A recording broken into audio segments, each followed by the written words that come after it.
Welcome to రాజనీతి. అనంతపురం జిల్లాలో ఒక తెలుగుదేశం పార్టీ ఎంపీ బంధువు రైల్వే పనులకు సంబంధించిన కాంట్రాక్ట్ దక్కించుకున్నారు. 7 కోట్ల విలువైన పైప్ లైన్ పనులని టెండర్ ద్వారా దక్కించుకున్నారు. పనులు మొదలుపెట్టారు. అయితే లోకల్ ఎమ్మెల్యే ఆ కాంట్రాక్టర్కి ఫోన్ చేసి 10% కమిషన్ ఇవ్వాలని డిమాండ్ చేశారు.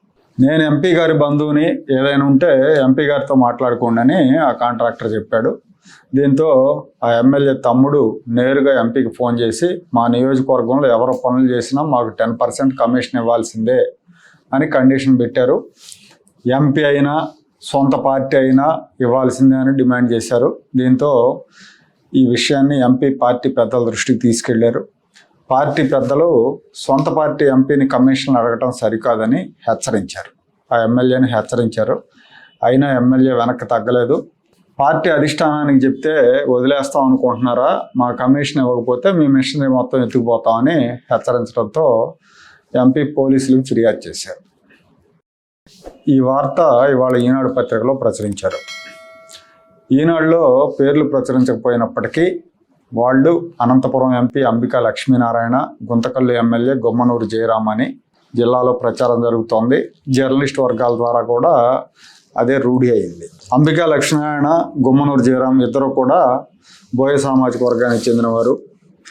వీళ్ళిద్దరి మధ్య గొడవ ఏంటంటే, ఎంపీగా పోటీ చేసినప్పుడు అంబికా లక్ష్మీనారాయణ ₹1 కూడా ఖర్చు పెట్టలేదు. నియోజకవర్గంలో సభలు సమావేశాలు ఏర్పాటు చేసినప్పుడు కూడా ఏదో అతిథిలాగా వచ్చిపోతారు కానీ ₹1 ఖర్చు పెట్టరు, ఖర్చు అంతా మేమే పెట్టుకోవాల్సి వస్తుంది.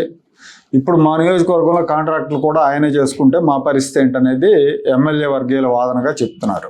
ఎంపీ ఏమో ఏ నియోజకవర్గంలోకి వెళ్తే ఆ నియోజకవర్గంలో ఎమ్మెల్యేలు కమిషన్లు అడుగుతూ ఉంటే మేము ఇంకా పనులు ఎక్కడ చేసుకోవాలి, పనులు ఎలా చేసుకోవాలనేది ఎంపీ వాదనగా చెప్తున్నారు. గుమ్మనూరు జయరాం గతంలో వైఎస్ఆర్ కాంగ్రెస్ పార్టీలో ఆలూరు నుంచి ఎమ్మెల్యేగా ఉన్నారు. కొంతకాలం అక్కడ మంత్రిగా కూడా పనిచేశారు. జగన్మోహన్ రెడ్డి మంత్రివర్గంలో మంత్రిగా పనిచేశారు. మంత్రిగా ఉన్నప్పుడు ఈయన మీద చాలా ఆరోపణలు కూడా వచ్చినాయి. పేకాట మంత్రి అని, బెంచ్ కారు మంత్రి అని తెలుగుదేశం నాయకులు విమర్శించారు. నారా లోకేష్ గారు కూడా విమర్శించారు. ప్రతిగా గుమ్మనూరు జయరాం నారా లోకేష్ని వ్యక్తిగతంగా కూడా దూషించాడు. అయితే ఎన్నికలకు ముందు విచిత్రంగా గుమ్మనూరు జయరాం తెలుగుదేశం పార్టీలో చేర్చుకొని గుంతకల్ నుంచి టికెట్ ఇచ్చారు. అప్పుడు అందరూ కూడా ఆశ్చర్యపోయారు. ఇదేంటి, మొన్నటి వరకు నారా లోకేష్ని కూడా వ్యక్తిగతంగా దూషించారు, అలాంటి వ్యక్తికి టికెట్ ఎలా ఇచ్చారు తెలుగుదేశం పార్టీలో చేర్చుకుని ఆశ్చర్యపోయారు అందరూ. ఈయన వైసీపీలో ఉన్నప్పుడు 2 ఆంధ్రజ్యోతి విలేకరుల మీద దాడులు చేయించారన్న ఆరోపణలు ఉన్నాయి. అలాగే టీడీపీలో గెలిచిన తర్వాత, ఎమ్మెల్యే గెలిచిన తర్వాత కూడా జర్నలిస్టులు తలలు నరుకుతాం, కాళ్ళు నరుకుతాం అని బహిరంగంగా మాట్లాడారు. అంటే కొందరు జర్నలిస్టులు ఆయన్ని బ్లాక్మెయిల్ చేశారు, అందుకే ఆయన అలా మాట్లాడారని చెప్పి ఆయన అనుచర వర్గం ద్వారా తెలిసింది. అయితే ఇక్కడ నేను కూడా జర్నలిస్టులంతా మంచోళ్ళని చెప్పను కానీ, ఆయన బ్లాక్మెయిల్ చేసిన వాళ్ళ మీద పోలీసులకు ఫిర్యాదు చేయొచ్చు. ఒక ఎమ్మెల్యేగా ఉండి బహిరంగంగా నరుకుతామని హెచ్చరికలు చేయడం అనేది తెలుగుదేశం పార్టీ సంస్కృతి అయితే కాదు. అసలు తెలుగుదేశం పార్టీ పుట్టినప్పటి నుంచి, ఎన్టీ రామారావు గారు తెలుగుదేశం పార్టీని ఏర్పాటు చేసినప్పటి నుంచి తెలుగుదేశానికి ఇలాంటి బెదిరింపులు, వసూళ్ల సంస్కృతి లేదు. కాంగ్రెస్ అధికారంలో ఉంటే బెదిరింపులు, వసూళ్లు ఉండేవి ఆ రోజుల్లో. అది కూడా రాయలసీమ ప్రాంతంలో ఉండేవి. ఆ సంస్కృతిని వైఎస్ఆర్ కాంగ్రెస్ పార్టీ కొనసాగించింది. ఈ మధ్యకాలంలో తెలుగుదేశం పార్టీలో కూడా ఈ సంస్కృతి ప్రవేశించింది. పెద్ద తేడా లేకుండా పోయిందన్న విమర్శలు వస్తున్నాయి. రాయలసీమ ప్రాంతంలో పెద్ద ఎత్తున సోలార్ పవర్ ప్లాంట్లు వస్తున్నాయి. నాయకులు పర్సంటేజీల పండగలు చేసుకుంటున్నారన్న ఆరోపణలు ఉన్నాయి. చెప్పినట్టు వినకపోతే సామాన్లు ఎత్తుకుపోతామని బెదిరిస్తున్నారు కూడా. చాలా నియోజకవర్గాల్లో అధికార పార్టీ ఎమ్మెల్యేలు ఇదే పనిలో ఉన్నారన్న ఆరోపణలు ఉన్నాయి. అధిష్టానం నుంచి నారా లోకేష్ చెప్పినా, చంద్రబాబు చెప్పినా వినటం లేదంటే వీళ్ళ బరి తెగింపు ఎలా ఉందో అర్థమవుతుంది. ఇక్కడే కాదు, అనంతపురం అనే కాదు, రాయలసీమలో చాలా నియోజకవర్గాల్లో ఇదే పరిస్థితి ఉంది.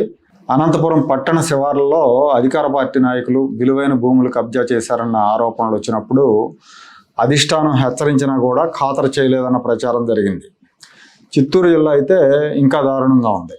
కొన్ని నియోజకవర్గాల్లో ఎమ్మెల్యేలు ఇక్కడ మేమే అధిష్టానం అని ఇష్టారీతిని వసూలు చేస్తున్నారు.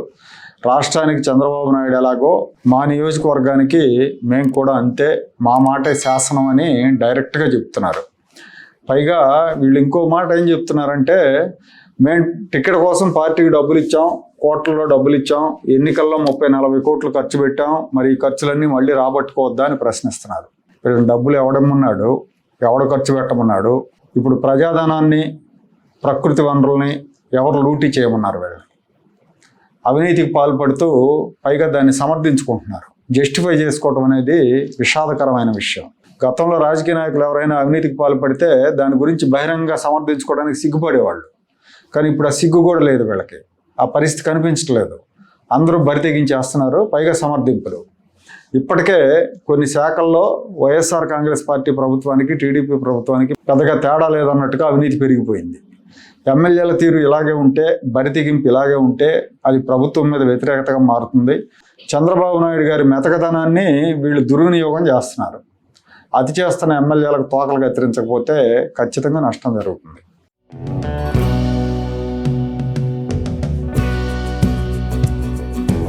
Like, share and subscribe to Rajaniti channel.